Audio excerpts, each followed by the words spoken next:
today's World Insight, top diplomats of China and America in recent conversation about the future of relations. What's the word after the Xi-Biden meeting in San Francisco? What lies ahead? Retired Senior Colonel Zhou Bo, now a senior fellow of the Center for International Security and Strategy at Tsinghua University, weighs in.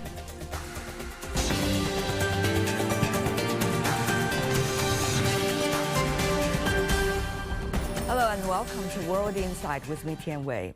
3 weeks after the meeting of the Chinese and American presidents in San Francisco, Chinese Foreign Minister Wang Yi had a phone conversation on Wednesday with U.S. Secretary of State Antony Blinken. Wang doubled down on efforts toward the sound, steady, and sustained development of China-U.S. relations. He said at present, the two sides need to buckle down to work on commitments in the San Francisco meeting to deliver on the consensus reached by the two heads of state. So what does this mean for the U.S.-China relations? What are the big sticking points in the relationship? Recently, I had a series of in-depth conversations with people in the know from both sides, China and the U.S. And today, let's meet Senior Colonel Zhou Bo, now a senior fellow of the Center of International Security and Strategy at Tsinghua University. He mainly focused on the security issues between China and the United States. Senior Colonel Zhou, good to see you. Good to see you too. You argued once that South China Sea might be one of the biggest potential danger facing China security-wise. Now, with the local election coming up in Taiwan, do you still believe so? It's interesting for you to link all these two related issues all together because each of them is independently important. But it's always my argument that South China Sea actually is more dangerous than Taiwan Strait. Why? Because in the South China Sea and along the whole Chinese coast, the United States keep on sending aircraft and ships to come. It is not so clear as to how many times they have really come, but according to our statistics, it could be more than 2,000 or even 3,000. And according to Pentagon, the Chinese military would make more than 180 interceptions in the last 2 years. That actually would make it once in every 4 days. So let's make it this kind of official statement. But in the South China Sea and along the Chinese coast, because they keep on coming, and we have to respond, and because PLA is getting stronger, therefore we become less tolerant with this kind of provocation to China's sovereignty and territorial integrity. At the same time, it is not just China and the United States, but also other players in the region. The Philippines, for example, I noticed, Senior Colonel Zhou, a recent debate you have with a senior official from the Filipino military, talking about the perceptions people have on the South China Sea issue. Tell me more about that. You see, it's human nature. When a big guy is arguing with a child, people have more sympathy with the child. So this happens between China and the Philippines, because China is so big and the Philippines looks so vulnerable in front of China. But what if I tell you that in history, actually, it is the Filipino who used the force against the Chinese? Because it is really unbelievable for a Chinese like me to consider why this should have happened. I'm referring to at least 2 shootings on Chinese fishermen, one in 2000, another in 2013. In both cases, the Chinese fishermen died. Because I have to think about this. Historically speaking, the Chinese military has never been inferior to the Filipino military. It's simply impossible since time immemorial was stronger. Then how come that they could kill Chinese fishermen? And you cannot give me examples that the Chinese have used force against the Filipinos. People might raise the case that Chinese use water cannons, to dispel the Filipino ship from getting closer to a second Thomas Shoal, what Chinese call the 仁爱礁. But that is the minimum deterrence Yeah, and instead, that actually provides us a chance of not using force. But what I was saying was true. So I did some soul searching myself. I asked myself, well, how could this happen at all? Is it because at that time, our policy toward the Philippines was a bit too tolerant or too soft? Otherwise, how dare Filipino Coast Guard kill Chinese fishermen more than once? So that is why I asked the Filipino Coast Guard spokesman in Vietnam, I asked these natural questions. So how do you see those incidents were resolved? And once again, my question about the role that the third party might be playing besides China and the United States. Talking about a third party role, definitely we are saying that the Filipino government inviting the United States to be much more involved in the South China Sea. This is reflected in Filipinos' open line bases to the United States. And the question is, what's the use of these 9 bases? Are they for the South China Sea issue, or are they for the potential war in Taiwan Strait?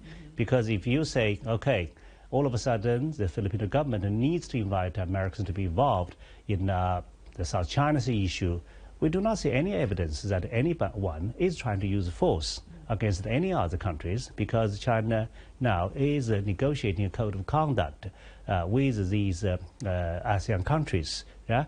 When it comes to Taiwan issue, then that is a dangerous, far more serious move, because in this regard, that shows that the Filipinos would want to be involved in this conflict, a potential conflict themselves.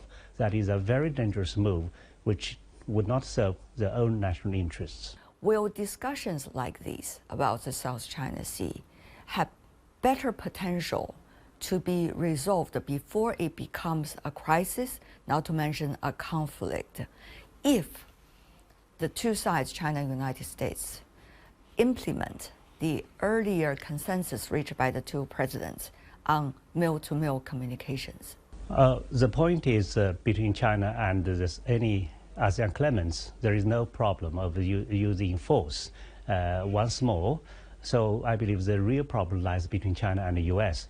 As I mentioned earlier, because the Americans have actually climbed up too high in the tree, so they cannot back down because of either for these kind of closing reconnaissance or surveillance, or for what they call freedom navigation operations, because they would consider that they would probably lose face, lose the credibility in front of the allies, and that they have been doing this for decades. Well, even if you have been doing this for decades, that does not necessarily mean you are doing the right thing, right? Especially for the United States, who has not ratified the UN Convention Law of the Sea. When you talk about the consensus between the two presidents, I think it is most important. I think it reflects a genuine common wish that neither China nor the United States wants to have a conflict. But the question is, how? How to avoid a conflict? Because China has been talking about confidence-building measures. The U.S. has been talking about the guardrails. Yeah? The first question regarding to guardrails is, what is guardrail, right?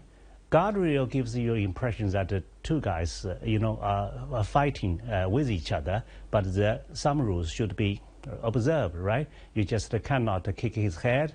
Yeah, or there are certain areas that you are not supposed to do something. But the difficult thing is, I studied Cold War, and I found that guardrails or these kind of things, confidence-building measures, would be easier to be established between two rivals of same strengths, because each side is confident about his own strengths, and therefore both sides are confident to have a talk. And this is not the case between China and the United States. Globally speaking, the Chinese military lags behind, far behind that of the United States. But the Chinese military does not have a global ambition to police the world. So what we are concerned is like the concern of every country, your sovereignty and the territorial integrity, which is at our doorstep. So on that, we're ready to fight for it.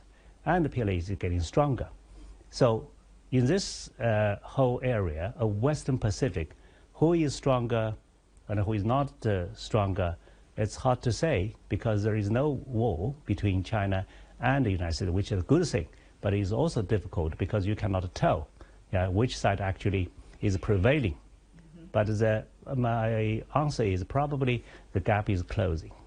So among the 4 layers of communications agreed upon by the 2 presidents, mill to mill, which to you is the most crucial to avoid what you argue as the biggest danger on the South China Sea? There is top-level communications, there is a theater commander, there is also other different layers. I think all of them are equally important, but I'm happy to see the resumption of dialogues between theater commanders. The point is, we really need different kind of structures to support this relationship to make a conflict not inevitable. So top-level communication, of course, is crucial, but what is new in this dialogue is that we have actually put some new wine, in the old bottle, so to speak. That is the talks between theater commanders. Because when an incident or accident occur, it's most important that the people at the forefront, would know how to deal with it immediately. I'm talking about what is described as good airmanship and good seamanship. So because the danger lies both at sea and in air, because of such a kind of frequent close encounters. You participated in many negotiations, if not debates, between the 2 sides when you were serving the Chinese military. Tell me more, what was it like to have a discussion about all these specific issues? I'm really not optimistic having attended many discussions, because we read the same thing in different lights. The same thing is just one Chinese term, 安全. 安全, security. Means security for China, national security, sovereignty and territorial integrity, of course, the national security. While the U.S. would stress it as safety. Safety for the crew, safety for the ships and aircraft. So we are talking about different things, at least 2 sides of the same coin, right? I would say, okay, it's the 2 sides of the same coin. And we can hardly reach any understanding on this, because a clear fact is, most of these accidents or incidents, or even closing reconnaissance or surveillance, or freedom of navigation, happened near China's doorsteps. It's not the other way around, So that is why many delegates, including myself, would raise these questions, why it happened always at China's doorstep, right? And so, because it is so frequent, therefore it is in violation of actually international maritime law, which requires, in doing so, even if you are entitled to have freedom of navigation over flight, you have to show due regard to the rights and interests of the littoral states. If you have more than 1,000, 2,000, closing reconnaissance, that certainly is not due regard. That is total disregard. So how can we bear with it? So this is the fundamental problem which so far has no solution.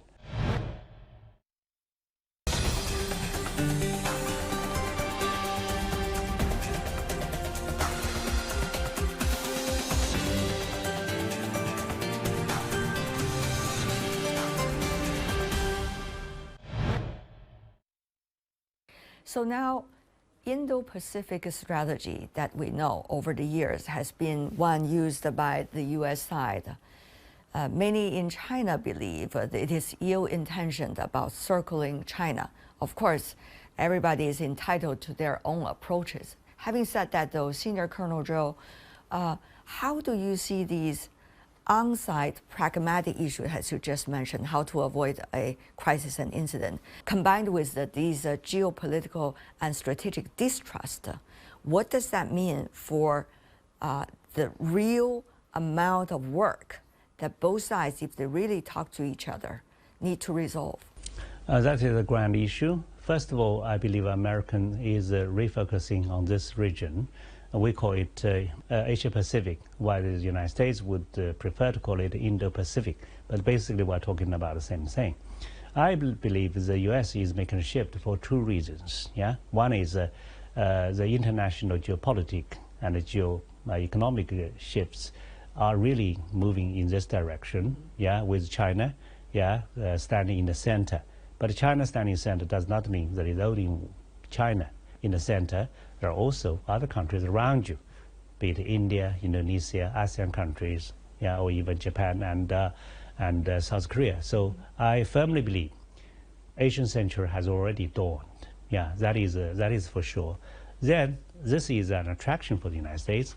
At the same time, they're not happy with China getting stronger. So therefore, definitely there is an element of a containment by the United States against China. I say relevant. I do not want to hype about it, but certainly there is such kind of element. And the question is, would they be successful in containing China or not? I don't think so. Because if we look at the whole globe, you would find after during the two wars, because the two wars are still going, one in Ukraine, another in the Middle East, we see the rise of the rest, which basically is the global South countries. And in the whole global South countries, China has actually won over the United States, definitely in Africa.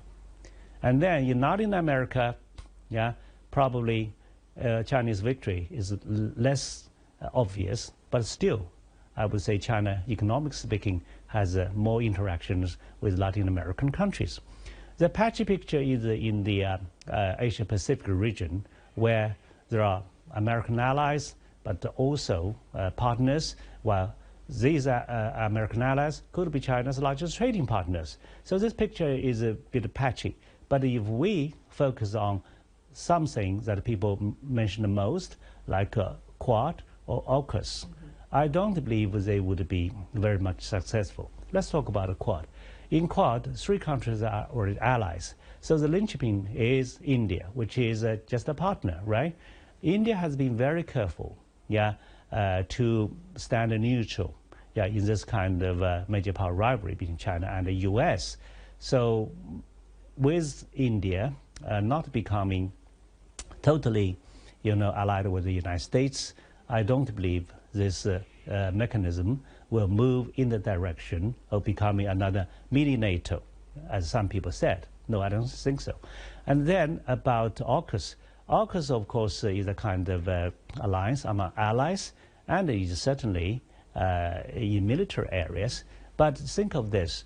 Well, even if Australia would have 8 nuclear-powered submarines, in the next 20 years, does it really matter that much to Beijing?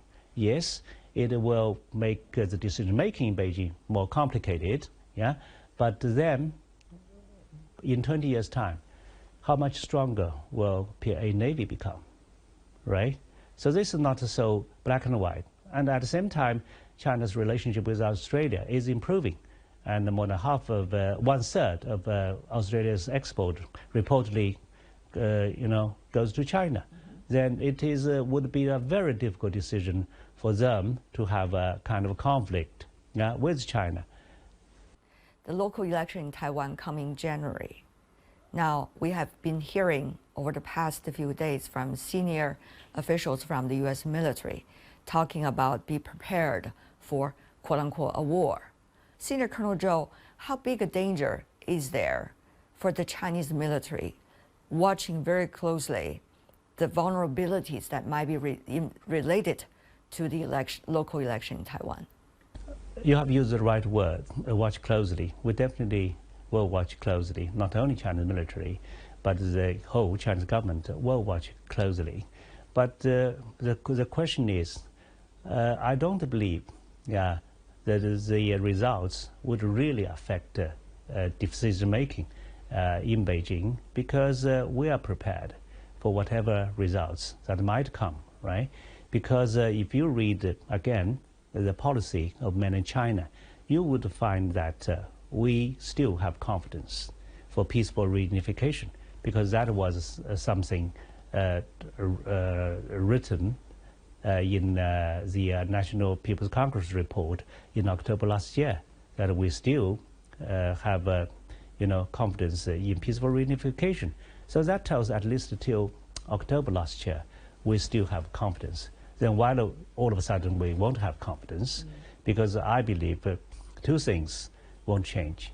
That is, time is on the side of mainland, and Taiwan would not move away. Recently, you also noticed that some American scholars have been talking about the word deterrence again, and arguing about what might be the most appropriate and the most strengthful position that the U.S. should take in order to make a deterrence happen. Of course, that deterrence was their way of trying to describe a relationship between the U.S. and the Chinese military. Now, Senior Colonel Zhou, how do you see these kinds of debates going on in the U.S. regarding the Taiwan question and regarding the U.S., the role of the U.S. military? There was certainly a debate in the United States, first by scholars, on whether the U.S. should continue to maintain a policy of strategic ambiguity on China. I think this was initiated by Richard Haass, first in Foreign Affairs, but he was counter-argued by some other American scholars like Bonnie Glaser. So American government, as a result, still talks about this one China. The most interesting thing is this one China policy still what they talked about, decades ago? We don't think so. That is why China believes that the United States is actually hollowing out this one China policy. Why? Yeah, I'm absolutely sure they will continue to talk about one China while they would just gradually, just move some contents away with some new stuff in it. What have you noticed? Yeah, we're seeing the United States is speeding up to provide more arms sales to Taiwan. Yeah, and they overtly talked about turning Taiwan into a porcupine. Yeah, so the question is, no matter how big a porcupine is, it won't grow into an elephant. Yeah, so I don't care whether this porcupine would be having enough hairs, thorny hairs. A porcupine is just a porcupine. In front of an elephant, a porcupine will always be a porcupine. We see China has been very proactive in building mechanisms and platforms to cooperate with China's Asian counterparts. So how do you see China's emphasis these days in Asia, in the Asia-Pacific region? If you compare this whole region with the rest of the world, you would say with confidence, actually this region is peaceful. That is obvious. And with such kind of peace, you are seeing the rise of the West, you are seeing things moving in this direction, you are seeing the rise of the global South. So with all this together, it actually places China in a more important position. Therefore, what China will do really matters. So China, then what is China doing? China is not having war with anyone. China is not threatening anyone with the use of force. And the PLA has been overseas for decades, but the PLA has not killed anybody. The only casualty found with the PLA is the deadly brawl along the border between China and India. But that is about a sovereignty issue. So when it is, even on this sovereign issue, the death of 4 Chinese soldiers and death of 20 Indian soldiers is the only deadly incident that we have witnessed since 1949. So this is already a miracle. You would never have seen a rising power rising so peacefully. So we have already created history. So my best hope is that this will continue. And that would make China a unique country. It's not exceptional, it's unique in that you have never seen a rising power rising so peacefully. And then, if China one day could actually come to the top of the world, being so pacific, without using any force, that would set a brilliant example, for the world.